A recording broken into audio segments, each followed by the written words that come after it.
TDP MLA కొలికపుడికి Kesineni చిన్ని warning ఇచ్చారు. ఎమ్మెల్యేని ఇంటికొచ్చి తంతా అంటూ టీడీపీ తిరువూరు నియోజకవర్గ మాజీ ఇన్ఛార్జ్ దేవదత్ అన్నారు. బెల్ట్ షాపుని నువ్వు అడ్డుకునేది ఏంటి?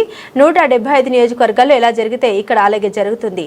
ఎంపీ తన దగ్గర డబ్బులు తీసుకోలేదన్న దేవదత్ అభివృద్ధిపైన వ్యక్తిగత విషయాలపైన బహిరంగ చర్చకు సిద్ధమా అంటూ సవాల్ విసిరారు. ఎమ్మెల్యే పార్టీ పరువు తీస్తున్నాడని 3 అంశాల్లో ఎమ్మెల్యేని అడ్డుకుంటామని దేవదత్ ప్రకటించారు. బెల్ట్ షాపులు ఎక్కువ అవుతున్నాయి. నువ్వేడవా చెప్పడానికి? నీకేంటి బెల్ట్ షాపులు ఎక్కువ అవుతున్నాయి అనేసి నువ్వు మాట్లాడడానికి 170 నియోజకవర్గాల్లో ఎలా నడుస్తుంది, ఇక్కడ కూడా నడుస్తుంది. ఏంది నువ్వు చేసేది? నీ వల్ల ఏమన్నా అవుతుందా? ఇంకోటి పెట్టే పోస్ట్ ఏంటేది? పల్లెలన్నీ కన్నీరు కారుస్తున్నాయి. పల్లెలన్నీ కన్నీరు కాచకుండా నేను సమాధానం చెప్తాను, నీకు పరిష్కారం ఇస్తాను.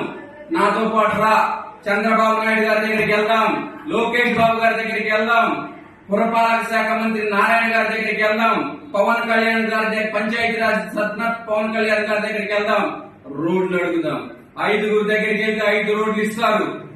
నీలా దద్దమ్మలా చేతగాని ఒక ఎమ్మెల్యేలా కూర్చొని సోషల్ మీడియా ఉంది కదా, ఒక రాత రాష్ట్ర అయిపోద్దన్నది కాదు, నవ్వుకుంటున్నారు.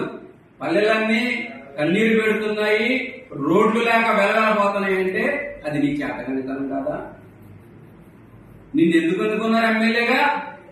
ఎందుకు అనుకున్నారు? మొన్న చెప్పినట్టుగా నువ్వు పరిష్కారం ఇస్తామని, పరిష్కరించే శక్తి స్తోమత నీ దగ్గర ఉందనేసి నిన్ను ఎమ్మెల్యేగా ఎన్నుకున్నారు.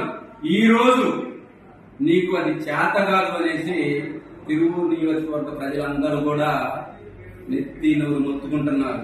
మరి ముఖ్యంగా నిన్ను గెలిపించిన కార్యకర్తలు, నిన్ను గెలిపించిన నాయకులు ఇలాంటి ఒక అసమర్థత ఎమ్మెల్యేని, కులాన్ని వాడుకునే ఎమ్మెల్యేని, విద్వేషాలు రెచ్చగొట్టే ఎమ్మెల్యేని, ఒకళ్ళ మీద ఒకరికి సాడీలు చెప్పేసి వాళ్ళ మధ్య ఘర్షణలు సృష్టించే